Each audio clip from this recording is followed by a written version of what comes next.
Hi, I'm William Charles D. Morales.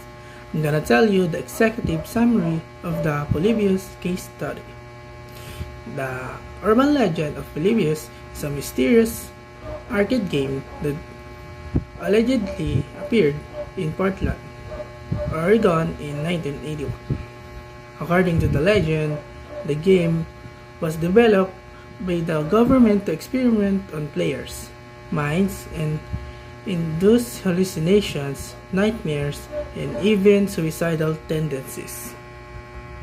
This case study investigates the origins and the spread of the Polybius legend, examining the role of the internet and popular media in implying of its reach. The, the study also explores the psychological and social factors that may have contributed to the legend's endurance, including the allure of conspiracy theories and the power of nostalgia. Despite numerous investigations into the legend's veracity, no concrete evidence has been found to support its existence.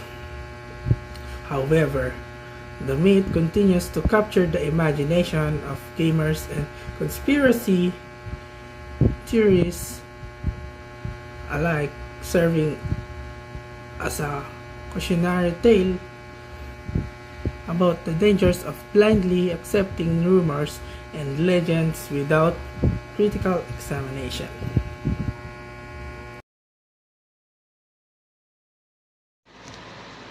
What is Polybius?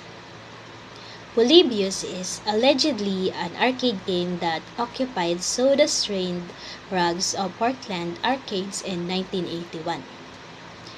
Dressed in unmarked black cabinet, it attracted players through its colorful gameplay of geometric patterns and shape dancing across the screen.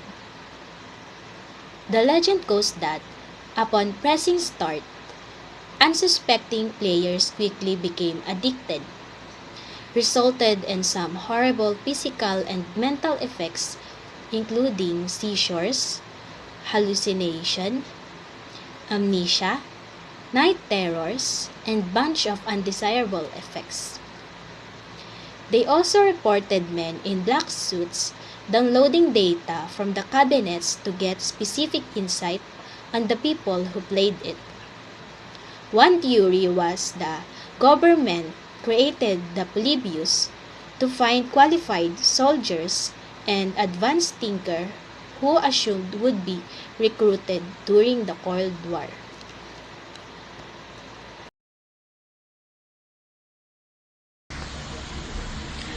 An urban myth claims that the 1981 arcade game Polybius was a fake. According to the mythology, the game is a component of a government-sponsored experiment in crowdsourcing psychology that is based in Portland, Oregon. The participant allegedly experienced strong psychotropic and addictive effects from gameplay. Arcades had become dens of crime, especially for the sale of stolen goods and drugs. Sometimes, child sex abuse, child rape, or pedophilic activities.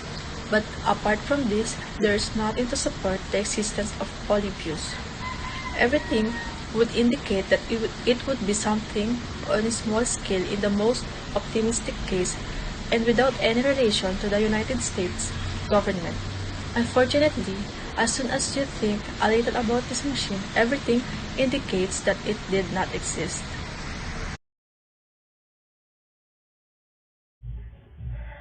Recommendation and implementation.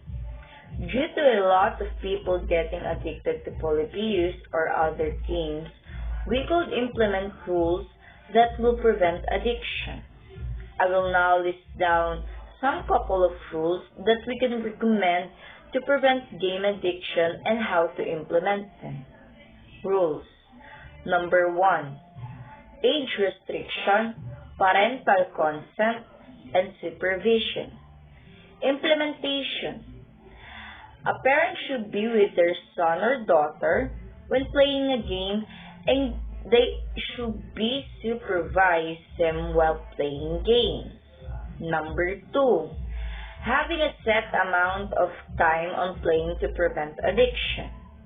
Implementation. Developers should put a set amount of time into their games so that people won't get addicted. The set amount of time should automatically lock the game and the game can be resumed again the next day. Number 3. Game sellers should strictly follow the age restrictions set by the government. Implementation. Game sellers should follow the strict age restriction that is being provided by Entertainment Software Rating Board, and if the seller did not follow the rules that has been provided, the store or seller should be fined and can't sell again.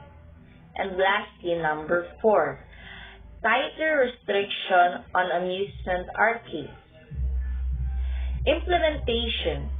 As mentioned under rule number 1 to 2, it can be implemented on amusement arcades by the owner or the employees of the amusement arcade by asking underage that they should have their parents with them to play and giving a time limit on every person who plays, by getting their name and making an app that gives time on their computer and calling their name when the time is up.